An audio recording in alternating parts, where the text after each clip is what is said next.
চলুন আজকে আপনাদের নিয়ে যাই অন্য এক স্বাদের জগতে। ছোলা কচুর সাথে আজকে রান্না হবে সামুদ্রিক বাটা মাছ, আর সেই সাথে রান্না হবে মস্ত বড় ডিম। রান্নার পর এর স্বাদ এমন হবে যে পৃথিবীর সব স্বাদ যেন এর কাছে ফিকে পড়ে যাবে। আমি তো দুপুর বেলাতে ঝটপট রান্না শেষ করে গরম গরম ভাতের সঙ্গে বড় সাইজের মাছ, মাছের ডিম আর ছোলা কচু সাথে বেশি করে ঝোল নিয়ে ভালোভাবে মেখে একেবারে তৃপ্তি করে খেয়েছি।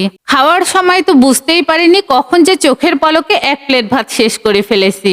এই দুর্দান্ত স্বাদের রেসিপিটা পেতে চাইলে অবশ্যই কিন্তু ভিডিও শেষ পর্যন্ত চোখ রাখুন। রাতের বেলাতে আমার হাজবেন্ড কিন্তু বাজার থেকে ডিমে ভরপুর বড় সাইজের সামুদ্রিক বাটা মাছ নিয়ে এসেছিল।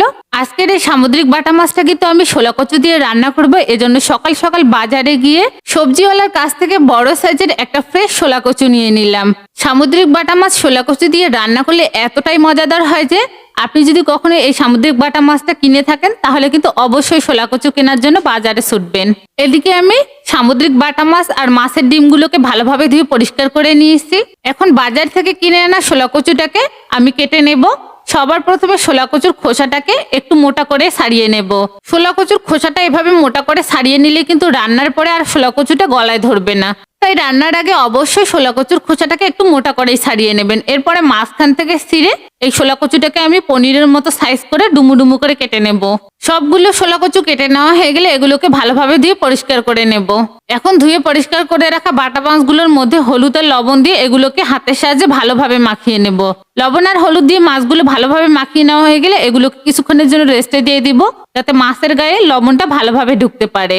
মাছগুলোকে কিছুক্ষণ মেরিনেট করে রাখার পর এখন চুলাতে একটি কড়াই বসিয়ে এতে আমি দিয়ে দেবো সর্ষের তেল। আর তেল গরম হয়ে গেলে এখানে মেরিনেট করে রাখা মাছগুলোকে দিয়ে দিব।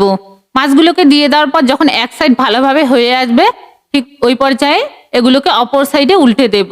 মাছগুলো যখন দুই সাইড থেকে পারফেক্ট ভাবে ভেজে নেওয়া হয়ে যাবে ঠিক ওই পর্যায়ে কিন্তু তেল ঝরিয়ে এই মাছগুলোকে তুলে নেব।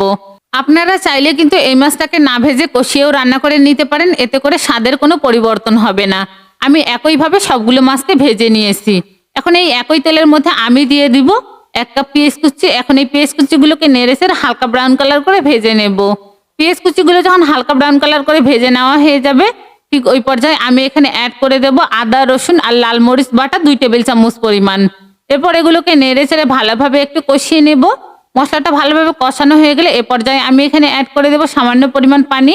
যেহেতু শুকনো মশলা অ্যাড করবো, মশলাগুলো যাতে কোনোভাবেই পুড়ে না যায় এই জন্য পানি অ্যাড করে দিলাম। এরপর এগুলোকে ভালোভাবে নেড়েচেড়ে মিশিয়ে এখানে অ্যাড করে দেবো হলুদ গুঁড়ো 1 টিস্পুন, শুকনো লঙ্কার গুঁড়ো 1 টিস্পুন, গরম মশলার গুঁড়ো 1 টিস্পুন আর অ্যাড করে দেবো স্বাদ মতো লবণ। এখন এই সমস্ত মশলাগুলোকে একটু সময় নিয়ে ভালোভাবে কষিয়ে নেব। মশলাগুলো যখন একটু সময় নিয়ে ভালোভাবে কষানো হয়ে যাবে আর মশলা থেকে তেল ছাড়তে শুরু করবে ঠিক ওই পর্যায়ে আমি এখানে ধুয়ে পরিষ্কার করে রাখা ছোলা কচুগুলোকে অ্যাড করে দেব। ছোলা কচুগুলোকে দিয়ে দেওয়ার পর মশলার সাথে একটু সময় নিয়ে এগুলোকে ভালোভাবে কষিয়ে নেব। ছোলা কচুগুলো যখন মশলার সাথে পারফেক্ট ভাবে কষানো হয়ে যাবে ঠিক ওই পর্যায়ে আমি এখানে অ্যাড করে দেব পরিমাণ মতো পানি। পানি দিয়ে দেওয়ার পর এগুলোকে ভালোভাবে নেড়েচেড়ে মিশিয়ে ঢাকনা দিয়ে ঢেকে দেব। যখন ছোলা কচুর মধ্যে থাকা পানিটা পুরোপুরি শুকিয়ে আসবে ঠিক ওই পর্যায়ে ঢাকনা তুলে এগুলোকে একটু সময় নিয়ে ভালোভাবে কষিয়ে নেব। আর ভালোভাবে নেড়েচেড়ে কষানো হয়ে গেলে এ পর্যায়ে আমি এখানে অ্যাড করে দেব ঝোলের জন্য পানি। এ পর্যায়ে কিন্তু পানির পরিমাণটা একটু বেশি করে রাখতে হবে। এগুলোকে ভালোভাবে নেড়েচেড়ে মিশিয়ে ঢাকনা দিয়ে ঢেকে 3-4 মিনিট ভালোভাবে ফুটিয়ে নেব। ঝোলের পানির মধ্যে বলক চলে আসলে ঠিক ওই পর্যায়ে এগুলোকে নেড়েচেড়ে মিশিয়ে নিয়ে এখানে আমি ভেজে রাখা মাছগুলোকে অ্যাড করে দেব। মাছগুলোকে দিয়ে দেওয়ার পর আলতো হাতে এগুলোকে একটু নেড়েচেড়ে মিশিয়ে নেব। এরপর এখানে অ্যাড করে দেব ধুয়ে পরিষ্কার করে রাখা মাছের ডিমগুলো। মাছের ডিমগুলোকে দিয়ে দেওয়ার পর আলতো হাতে আমি এগুলোকে একটু নেড়েচেড়ে ঝোলের মধ্যে ডুবিয়ে দেব। ভালোভাবে নেড়েচেড়ে মেশানো হয়ে গেলে এ পর্যায়ে ঢাকনা দিয়ে ঢেকে 5 থেকে 7 মিনিট এগুলোকে ভালোভাবে ফুটিয়ে নেব। ঢাকনা দিয়ে ঢেকে 5 থেকে 7 মিনিট এগুলোকে রান্না করে নেওয়ার পর আমি ঢাকনা তুলে নিলাম। এরপর আলতো হাতে নেড়েচেড়ে এগুলোকে একটু কষিয়ে নেব। ভালোভাবে নেড়েচেড়ে কষানো হয়ে গেলে এ পর্যায়ে এই তরকারিটাকে আরো একটু টেস্টি আর মজাদার করার জন্য আমি এখানে অ্যাড করে দিলাম 1 চামচের মতো গরম মশলার গুঁড়ো।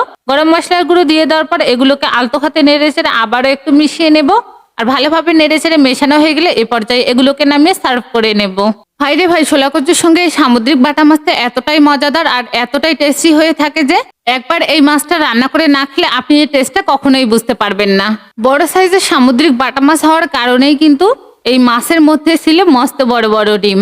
গরম গরম ভাতের সঙ্গে বড় সাইজের মাছ, মাছের ডিম আর সাথে ছোলা কচু আর বেশি করে ঝোল, এখানে শোলা কচুটা তো একেবারে মমের মতো গলে গেছে, সাথে মাছ আর মাছের ডিমটা তো এতটাই টেস্টি আর মজাদার হয়েছে যে ভাত মুখে দিতেই মনে হচ্ছে ভাত না, যেন অমৃত খাচ্ছে।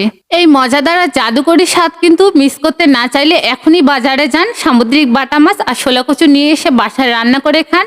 আর অবশ্যই আমাকে কমেন্ট করে জানান এর টেস্ট আপনার কাছে কেমন লাগলো। আল্লাহ হাফেজ।